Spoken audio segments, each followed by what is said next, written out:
que para ustedes sean los más importantes, los más relevantes en cuanto a la historia de los procesos de fabricación. Van a indicar el acontecimiento, el año, porque como es una línea del tiempo deben de señalar el año, el periodo en el tiempo y una justificación de por qué eligieron ese hecho. 2, van a investigar acerca de 3 empresas, generalmente se van a tratar de empresas muy grandes, que utilicen la filosofía de la ingeniería concurrente en esa empresa.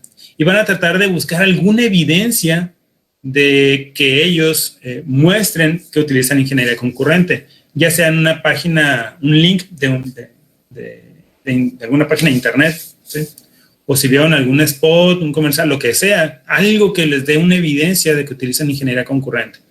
Va a estar un poquito complejo porque tienen que buscar bastante.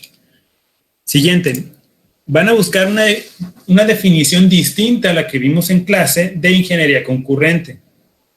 Si encuentran muchas, pues traten de poner la definición que para ustedes sea más entendible, más fácil de comprender.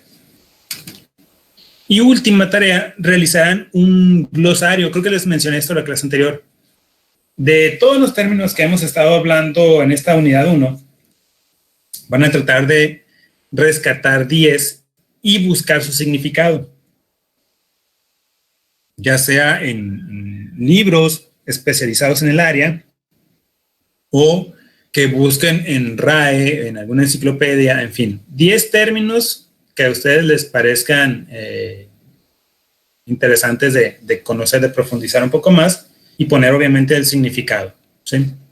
Luego les doy las especificaciones, los detalles de cómo quiero la tarea, si la quiero a mano, si la quiero en Word o si la quiero como sea, ¿sí? Luego en el archivo donde les voy a decir otra vez todo esto, les voy a dar las especificaciones para que no vayan a cometer ningún error de envío. ¿Alguna duda hasta aquí? Profe. Ninguno, todo bien. No, profe. Bueno. ¿Sí? Bueno. Sí, lo oigo. No vamos a usar Classroom entonces. Sí lo vamos a usar. De hecho, Classroom está ligado con el Drive. Algunas de las cosas que se envíen por Classroom se supone, hasta donde tengo entendido, hasta donde me explicaron, se van al Drive. De hecho, cuando yo creé el Classroom, me abrió hay una carpeta en Drive que así se llama Classroom, y hay una carpeta que aparece ahí el nombre de la clase que creé. Entonces yo nomás lo modifiqué para que dijera el nombre del grupo y todo. Pero se supone que sí. Ya si veo que se me hace un poco complejo o estoy yo batallando, entonces a lo mejor y solamente nos vamos con el puro Drive. ¿Por qué les digo esto? La persona que nos dio el curso antes de volver a clases, nos dan cursos a nosotros como profesores. La persona que nos dio este curso del Tecnológico de Jalapa nos explicó varios métodos, varias herramientas de e-learning, entre ellas Edmodo, Classroom, Moodle, etcétera. Nos comentaba que a pesar de ella conocer todas estas herramientas, se le facilita más simplemente usar el Drive y usar Zoom o Meet para la clase virtual. Entonces, tomando ese ligero consejo, que no fue así tal cual como un consejo, pienso en primero intentarlo con Classroom. Si no me funciona, entonces nada más nos vamos con Drive y Meet. Digo, para anuncios nos sirve bien y todo eso. Pero voy a probar. ¿Sale? Muy bien. Profe. ¿Dime? ¿Y cuándo ya nos dio alta en el Drive? No, por eso es que les dije al principio que no lo había hecho todavía porque tenía el pendiente de 2 estudiantes de que me dieran su... Okay. Todavía tengo el pendiente con... López Olea. Todavía no llega López Olea. Ya llegó, profe. Sí, profe, ya llegué, pero no quería interrumpirlo. Es que estaba fallando con el internet. No se preocupen, no hay ninguna interrupción. López, le encargo que me escriba aquí su número de celular en el cual usa WhatsApp y su correo electrónico para pasarlo a la lista. Ok, se lo pongo. Muy bien, muy amable. Bueno, entonces ya cubrimos ahora sí con todos los pendientes. Vámonos para las preguntas. Va a ser de forma aleatoria. Ya tengo aquí de la hojita de Excel.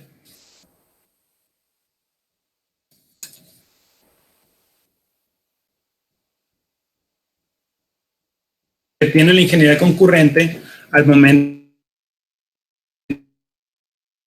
de que se va a implementar en una empresa. Bueno, para empezar, cuando ustedes de verdad involucran, no nada más la ingeniería, sino otro tipo de áreas, social, administración, en fin, derecho incluso, el área medioambiental, etcétera, etcétera, vamos a poder crear conciencia a través de nuestros productos y o servicios, ¿sí? A final de cuentas, lo que queremos es crear un producto integral, no nada más para obtener un beneficio económico.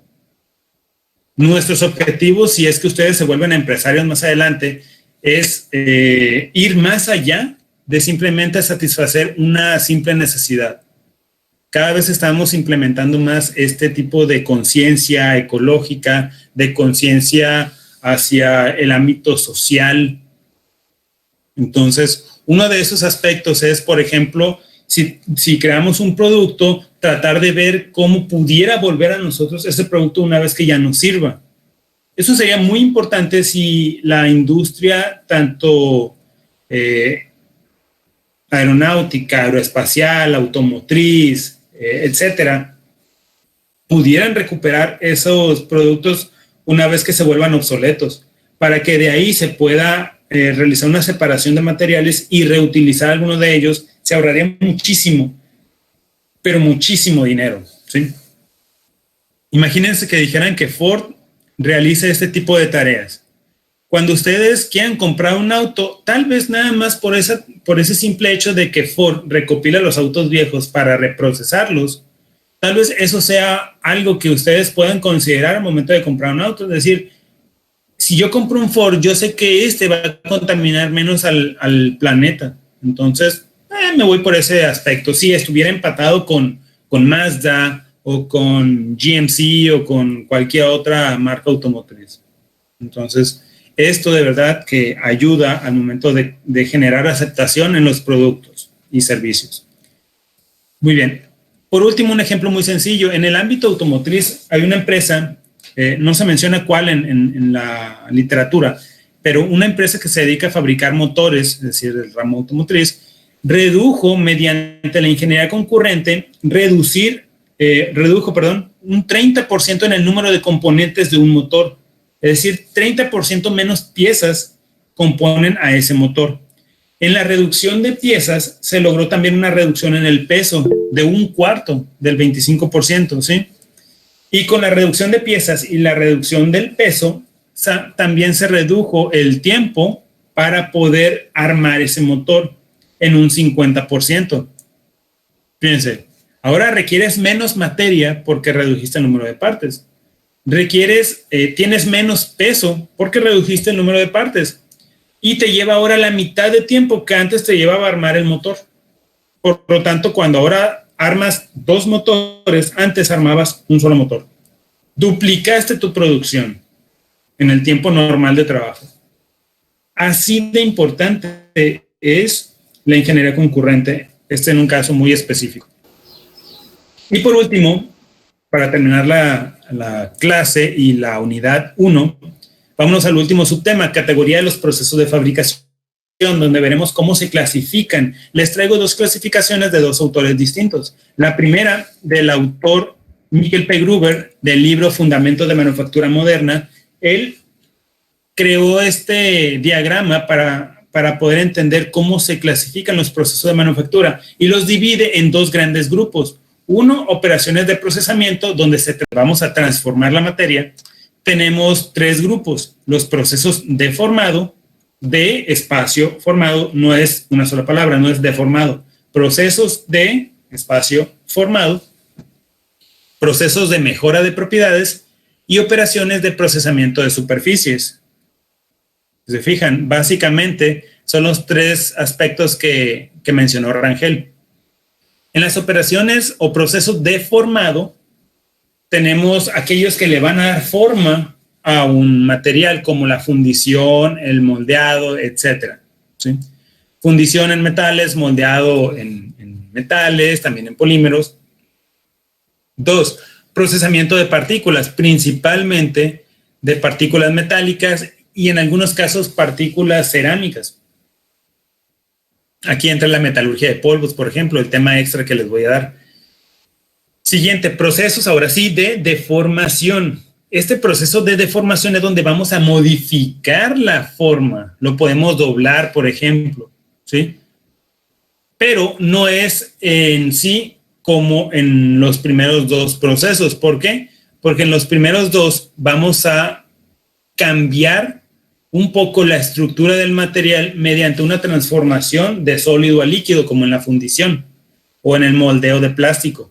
Tenemos que fundir el material. Aquí no. Aquí podemos hacerlo sin cambiar de estado la materia, siempre en estado sólido. Por ejemplo, para poder cambiar la geometría, por ejemplo, en un taladrado, donde vamos a crear un barreno, o en un proceso de torneado que podemos desgastar para darle forma a una pieza con geometría simétrica, o que otro, el cepillado para desgastar una superficie, pero con una remoción de materia considerable, como para que no sea considerado como el siguiente proceso, acabado de superficie. Ahora sí, el siguiente grupo, donde se modifican las propiedades, tenemos básicamente los tratamientos térmicos y termoquímicos. Un tratamiento térmico utilizan el cambio de temperatura para poder reacomodar los átomos y reducir o eliminar las imperfecciones en la estructura interna, eliminar vacancias, mover átomos intersticiales, etc. ¿Sí? Y también pueden ser procesos termoquímicos, no solo con la temperatura, sino también auxiliados con alguna sustancia química. Eso lo veríamos más adelante. Y después las operaciones de procesamiento de superficie, que hay varios tipos. Aquellas donde ustedes van a modificar la rugosidad de la superficie del material, ya sea que lo quieran más rugoso o menos rugoso. Ambos objetivos son deseables, pero depende mucho de la pieza a tratar. Si van a hacer una rampa de concreto, no la van a querer completamente lisa, no la van a querer con un acabado muy liso, porque entonces si hay un vehículo que tenga que subir a través de ella, va a derrapar, va a ser difícil que pueda subir. Es más seguro si tiene alguna rugosidad, ¿sí? Ahora, si se trata de un metal, generalmente en el caso de los metales se desean superficies lisas y con eso alcanzamos el brillo. Entonces, entre las operaciones que se pueden encontrar en este grupo, tenemos la limpieza para eliminar sustancias y partículas indeseables, tratamiento de superficies para reducir la rugosidad, como en el superacabado, en el pulido. Y otras son los de recubrimiento y procesos de deposición. Recubrimiento, podemos hablar de barniz en la madera, pintura en un material cerámico como las paredes de una casa, pintura para un cerco, en el caso de algunos metales, o en los procesos de deposición, mediante electrodeposición podemos crear un chapado o chapeado, ¿sí? Que es a un metal crear un recubrimiento de otro metal. En el caso de la electrodeposición se hace a través de la disolución anódica. Vamos a disolver con ayuda de la electricidad, creando un circuito donde un electrodo sería la pieza donadora de material y el otro electrodo sería la pieza receptora de material.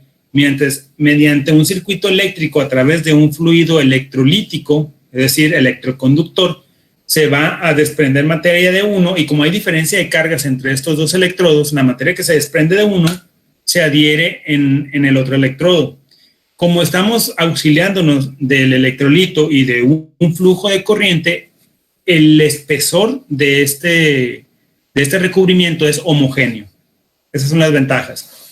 Es por eso que en los procesos modernos de pintura utilizan procesos electrostáticos, donde cargan la pintura eléctricamente y cargan con carga contraria, la carrocería del automóvil, para cuando viertan la pintura y viaje a través del aire, pueda crear una capa de pintura homogénea, ¿sí? De ahí la importancia de este tipo de procesos donde se auxilian de la electricidad para poder crear recubrimientos homogéneos o con un mismo espesor, pues. Después tenemos las operaciones de ensamble, que se dividen en dos grupos: procesos de unión permanente y ensamble mecánico. Ahora, en los de unión permanente generalmente hablamos de soldadura autógena, soldadura fuerte y blanda, y unión mediante adhesivos, es decir, mediante sustancias químicas. Generalmente polímeros. No sé si les explicaron esta parte en materiales. ¿Cuáles serían los polímeros que se utilizan como adhesivos? ¿Recuerdan? Resinas. Sí, pero en la categoría de los polímeros, en la clasificación de los polímeros, ¿en qué grupo entrarían?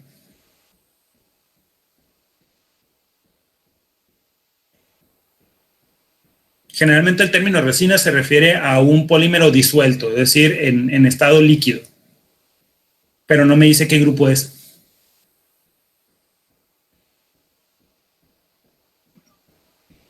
Termofijo. Exactamente. Muy bien, Regel. Se está reivindicando, ¿ve? Me manejo la participación. Me está convenciendo. Muy bien. Serían los polímeros termofijos, ¿sí? Y estos muchas veces están disueltos, como les decía. Hay un solvente que permite que se mantenga en estado líquido. Cuando se libera este solvente, se va y permite que se pueda polimerizar el material, y por eso es que se endurece, ¿sí? A veces es al contacto con el oxígeno, a veces es auxiliados por temperatura o porque se mezcla con otra sustancia, como en la plastiloca o en el plastiacero, ¿sí? O a veces se mezcla con otra sustancia química en pequeñas cantidades, es decir, con un catalizador. Hay muchas formas hay algunas formas, no muchas, hay algunas formas para lograr ese encadenamiento transversal. Y si se acuerdan, el encadenamiento transversal se da en dos tipos de materiales: en los termofijos o termoestables y en los elastómeros o hules. La diferencia entre elastómeros y hules y termofijos o termoestables es que los termofijos tienen un alto grado de encadenamiento transversal, es decir, hay muchas uniones formando una red tridimensional muy, muy espesa, por así decirlo, con muchas uniones. Eso hace que el material sea muy rígido, mientras que en los polímeros elastoméricos hay pocas uniones, pocos entrecruzamientos entre esas cadenas principales, lo que permite que se puedan deformar mucho. Si ustedes analizan desde el punto de vista de la deformación de un material, los elastómeros se pueden estirar hasta 1000% o 10 veces su longitud inicial, mientras que un termofijo no lo puedes deformar más del 1% porque se rompe, ¿sí? Entonces, todo esto es para decir que los adhesivos son termofijos. Muy bien, Rangel. Y en el ensamble mecánico hay dos tipos de unión: la unión permanente y la unión temporal.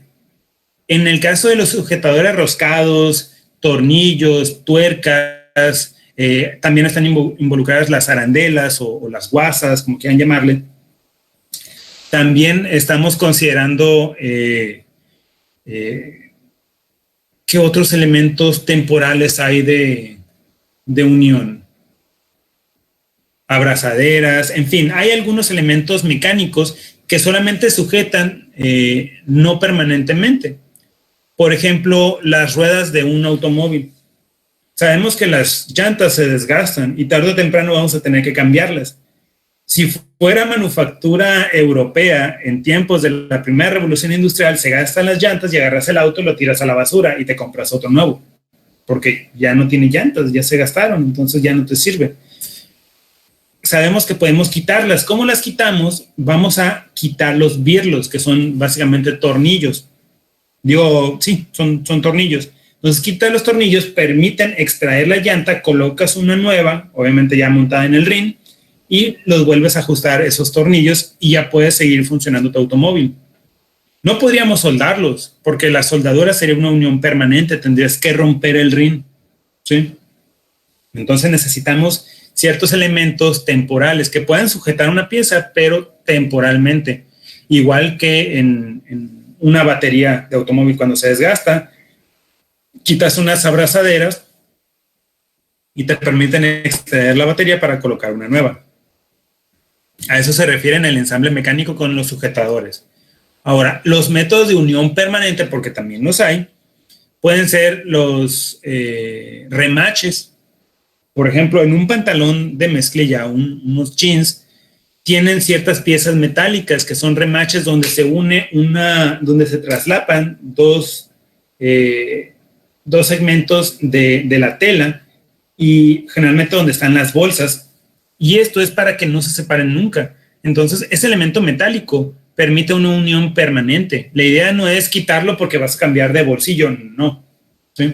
Pues a eso se refiere. También hay pasadores y remaches en elementos. Antes de que existiera la soldadura, y esto lo vamos a ver cuando lleguemos a la unidad 7, cuando traslapaban o cuando unían una viga con una columna, lo hacían a través de remaches. Generaban un orificio entre los dos, lo calentaban, colocaban el pasador de ese remache golpeándolo. Ya cuando lo lograban golpear, al enfriarse se contrae el orificio que crearon mediante taladros, se contrae y abraza a ese pasador y permite una unión permanente. Por eso el calentamiento es para poder dilatar el orificio y que apenas entre el pasador. Ahora, si nos vamos al libro de Manufactura, Ingeniería y Tecnología de los autores Kalpagyan y Schmidt, ellos engloban o clasifican los procesos de manufactura en 5 grupos nada más. Procesos que cambian la forma del material, es decir, la configuración geométrica. 2, procesos que provocan desprendimiento de viruta para obtener las piezas dentro de las tolerancias señaladas por el cliente. 3, procesos para acabar superficies, para definir una superficie. 4, procesos para ensamble de materiales o unión. Y 5, procesos para cambiar las propiedades. Dice ahí físicas, el autor así lo maneja como propiedades físicas, pero modifican otras propiedades más. Cuando vieron materiales, ¿qué tipo de propiedades vieron? Debieron de haber visto una unidad específica de propiedades de los materiales. ¿Cuántas propiedades existen? ¿Cuáles son esas propiedades? En grupos generales, no en específico. Mecánicas, profe. Muy bien, propiedades mecánicas, ¿qué más? Las físicas y químicas, ¿no? Físicas, químicas, pero las físicas a su vez involucran a otros 3 grupos. Es decir, en las propiedades físicas, que es un grupo grande, están inmiscuidas al menos 3 grupos. Están las propiedades térmicas, las propiedades eléctricas, las propiedades magnéticas. ¿Sí? Entonces, hay bastantes propiedades, hay muchas propiedades. No podemos decir que nada más son las físicas las que se modifican con el cambio de temperatura. Porque casi siempre que hablamos de tratamientos térmicos, nos referimos a las propiedades mecánicas y no son parte de las propiedades físicas. Bien, ahora aquí se ve muy simple, como que nada más 5 grupos y ya. Pues no, cada uno de esos grupos tienen un montón de procesos relacionados. Ejemplo, en los procesos que cambian la forma de los materiales, tenemos la fundición, la forja, el extruido, laminado, embutido, operaciones de compresión en frío, triturado, fabricado de tubo sin costura, punteado de tubo o varilla, doblado, cizallado, rechazado, modelado por estiramiento, formado por laminado, modelado por cizalladura, formado por explosivos, formado electrohidráulico, formado magnético, electroformado o formado por electricidad, metalurgia de polvos y moldeo de plástico. Nada más de procesos de forma de material. Ahora, en los de maquinado, decía ahí que con desprendimiento de viruta, pero esos son los procesos tradicionales, los convencionales. Sin embargo, hay otros procesos más modernos que se les conoce como procesos de maquinado no convencionales, porque no utilizan el principio sencillo de desgaste de un material. Entre los primeros, los tradicionales o convencionales, tenemos el torneado, acepillado, cepillado, taladrado, mandrilado, rimado, aserrado, brochado, fresado, rectificado, tallado de engranes y contorneado. Y en los no convencionales se diferencian porque estos tienen herramientas que entran en contacto directo, rozan, friccionan con la pieza de trabajo. En estos, muchos de estos no, o no existe una herramienta tal cual. Por ejemplo, tenemos el maquinado ultrasónico, que requiere de una vibración en el rango del ultrasonido, es decir, la amplitud de la vibración está en el rango del ultrasonido. Recuerden que el sonido es una vibración. Tenemos la electroerosión, donde hay desgaste a través de una chispa, maquinado por arco eléctrico, maquinado por haz de láser o rayo láser, maquinado electroquímico, electricidad y una sustancia química líquida, fresado químico por disolución química, maquinado por chorro abrasivo, es un líquido, pero auxiliado por un material cerámico, maquinado por haz de electrones, es materia, son electrones los que golpean y calientan una pieza, y maquinado por arco de plasma, es decir, utilizando el último estado de la materia. Muy bien, siguiente, tratamiento de superficie. Pues no son tan poquitos, no es nada más como limpieza y pulido. Además del pulido, tenemos el rectificado con correa abrasiva, tamboreo, electrorecubrimiento, bruñido, asentado, superacabado, pulverizado, recubrimientos inorgánicos, parquerizado, anodizado y el famoso galvanizado, ¿sí?, que se utiliza para lámina de acero, para crear un recubrimiento protector contra los ataques corrosivos, contra un ambiente corrosivo. Y en los procesos de unión, o sea, los de ensamble, tenemos soldadura, soldadura fuerte y blanda, sinterizado, prensado de polvos, remachado, ensamble con elementos roscados y ensamble por pegado, o sea, por adhesivos. Y por último, en el cambio de propiedades físicas, que le digo, no nada más para propiedades físicas, sino térmicas, eléctricas, magnéticas, físicas, mecánicas, en fin, son todas las propiedades que se pueden modificar. Tenemos los tratamientos térmicos, el trabajo en caliente, trabajo en frío y martillado. Ahora, el martillado en sí es un trabajo en frío, porque se realiza no bajo condiciones de baja temperatura, sino en temperatura ambiente. Y la temperatura ambiente se le conoce como condiciones en frío, ¿sí? No crean que lo meten a un congelador para luego golpearlo o tratar el material, no. Temperatura ambiente es considerado condiciones en frío. ¿Y por qué se le llama así? Bueno, pues porque en condiciones en caliente sí se requiere elevar la temperatura al menos cientos de grados centígrados, ¿sí?, dependiendo del material, porque es relativo.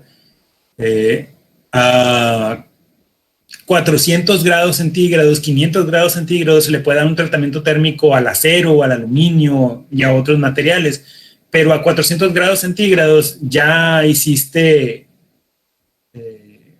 cenizas, un polímero. Entonces, por eso les digo que es relativo, depende del tipo de material que estés trabajando, ¿sí? Muy bien. Y esto sería el fin de la primera presentación, que corresponde a la unidad 1, introducción a los procesos de fabricación. ¿Alguna pregunta? Profe, vamos a ver los demás más adelante, los procesos que acaba de mencionar. Sí, o sea, esto es solamente como lo que vamos a ver a lo largo de toda la materia. Así es. Profe, Todo esto lo vamos... va a estar en el Drive. ¿Cómo? Que si va a poner la presentación esta en el Drive, o sea, cuando tengamos que estudiar o repasar. Sí. De hecho, pues nomás tenga ya toda la información, que creo que ya la tengo, porque ya me pasaron los correos que faltaban y los números de teléfono que faltaban. Voy a empezar a subir la información. Excelente. Profe, Muy yo tengo bien. una duda. Ya salimos, profe. A ver. Ahorita que estábamos con las preguntas y eso, que Sí. dijo que la manufactura también se puede aplicar a los servicios. ¿Cómo sería eso?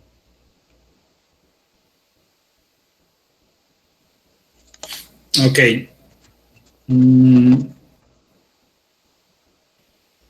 La manufactura a veces se trata para cosas tangibles y a veces se trata para cosas no tangibles.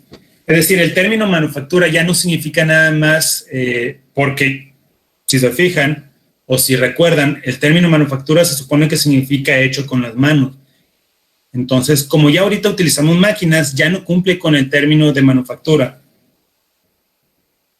Entonces, ya no se puede utilizar o no debería de ser utilizado ese término, deberíamos de haber inventado uno nuevo. Pero como no lo hicimos, entonces estamos dándole un significado todavía más grande a la simple expresión manufactura. ¿Verdad? Manufactura es hacer. ¿Qué podemos hacer? Podemos hacer cosas tangibles como una silla, una cama, una computadora, un avión, un cohete espacial, pero también podemos hacer otras cosas que no son del todo tangibles, como por ejemplo el Internet, y por eso utilizamos el término también de producción. Recuerden que el término producción y manufactura a veces se utiliza como sinónimo y a veces no son sinónimos, ¿sí? Entonces, las tareas, los procesos que se requieren también se pueden considerar como una especie de manufactura. Lo más acorde sería la producción, pero les recuerdo, en esta materia se enfocan principalmente a los procesos para crear cosas, porque ustedes principalmente van a crear cosas. Pero si le enseñamos esta materia a los ingenieros eléctricos, ni modo que les digamos, es que ustedes no aplican manufactura, porque hacen electricidad, porque crean cosas que generan electricidad. Entonces, no podemos discriminar tampoco en cuanto a los servicios. Servicios de Internet se requieren procesos para poder generar Internet y hacerlo llegar a todas partes. Es decir, la cuestión de crear Internet no nada más se refiere a esa cosa intangible que es el Internet, sino al cableado, la fibra óptica, los conectores, en fin, un montón de cosas. Entonces, a veces en un servicio involucra también objetos y materiales. Mándeme. Le iba a preguntar eso que, por ejemplo, ya ve que, por ejemplo, si te está fallando algo, en el caso del Internet te hacen un mantenimiento. Le iba a preguntar que si eso se podría considerar como una manufactura. No, el mantenimiento no, propiamente no entraría como manufactura. De hecho, en mecánica, yo soy ingeniero mecánico y mi especialidad es mantenimiento. Entonces, el mantenimiento, una vez que tú ya tienes el producto, tú nada más tienes que, como dice la palabra, tratar de mantenerlo lo más que puedas y realizas tareas para alargar la vida útil de ese producto con tareas sencillas. Entonces, pero no se considera manufactura. Pudiera involucrar manufactura si, por ejemplo, en el caso de falla una pieza y tú creas una nueva pieza para poder darle mantenimiento a la máquina. Como les mencionaba, si se rompe un engrane, entonces tú manufacturas un engrane para poder sustituir el engrane de la máquina que se rompió. Entonces tú manufacturas el engrane para dar mantenimiento. Entonces ahí estás involucrando las dos cosas. Entonces, pero la operación en general se le conoce como mantenimiento. En específico, si generas una manufactura. ¿Sí se entiende? Es interesante analizar esto porque podemos distinguir todas estas facetas. Cuándo sí es manufactura, cuándo no es manufactura. ¿Sí? Cuándo utilizamos producción, cuándo utilizamos manufactura tal cual. Mándeme. Por ejemplo, si se le va a hacer un proceso de rectificación a una pieza de algo que ya estaba lista, ese es entra en manufactura de servicio. Ok, hay hay dos cosas ahí. Uno, es manufactura porque sería un acabado de superficie, que es una operación de manufactura. Dos, sería una operación de mantenimiento porque si la pieza ya está creada, se sacó de una máquina, por ejemplo, unos frenos, que hay que rectificarlos para que quede otra vez homogénea la superficie y pueda funcionar bien el sistema de frenos. Entonces, es una operación de mantenimiento, remover ese disco para poder rectificarlo, ¿sí? Entonces, ahí sería una tarea de mantenimiento, pero la operación en específico que van a realizar de emparejar, de homogenizar la superficie, es una operación de manufactura. Profe, entonces el ejemplo anterior que dio del engrane, de que si yo manufacturo un engrane, o sea, ahí sí se considera manufactura. Pero, por ejemplo, así como lo está mencionando ahorita, Así es. de que la pieza, el engrane ya está creado y nada más lo voy a cambiar, o sea, nada más es una tarea de mantenimiento. Ok, mire, sí, es que en general, en un punto de vista macroscópico sería mantenimiento. ¿Por qué? Porque el engrane se desgastó o se rompió. Sí, entonces sería mantenimiento. Ahora, como el engrane anterior ya no me sirve o no me sirve en esas condiciones, le tengo que hacer alguna operación, entonces se vuelve una operación de manufactura. Yo tengo que rectificarlo o simplemente ya se rompió y tengo que crear uno nuevo. Eso es manufactura. Modificarlo en su forma es manufactura.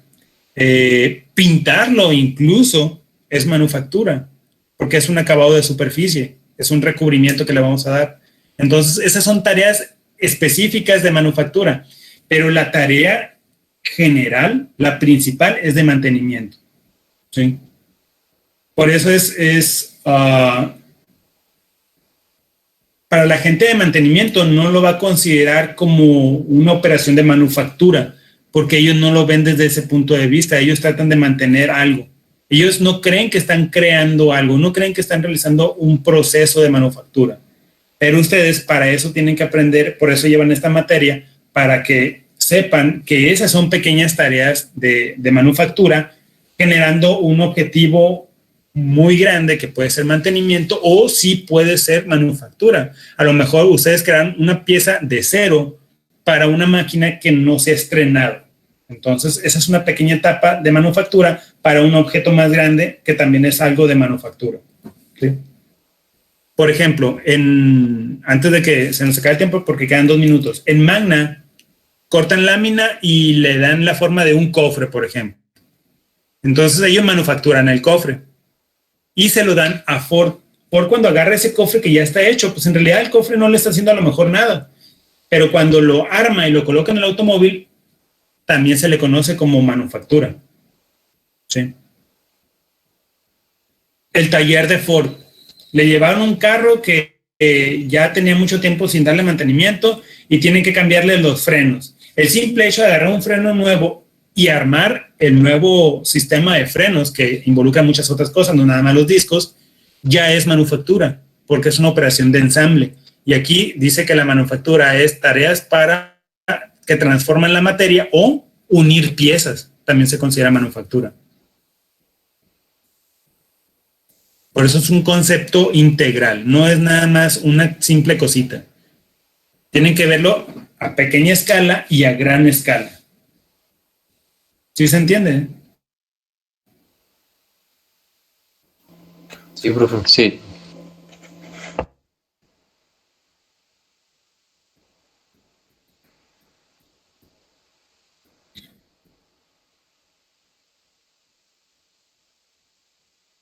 Me dicen y lo retomamos la próxima clase, que sea lo primero que veamos. ¿Está bien? Bueno, son las 6 en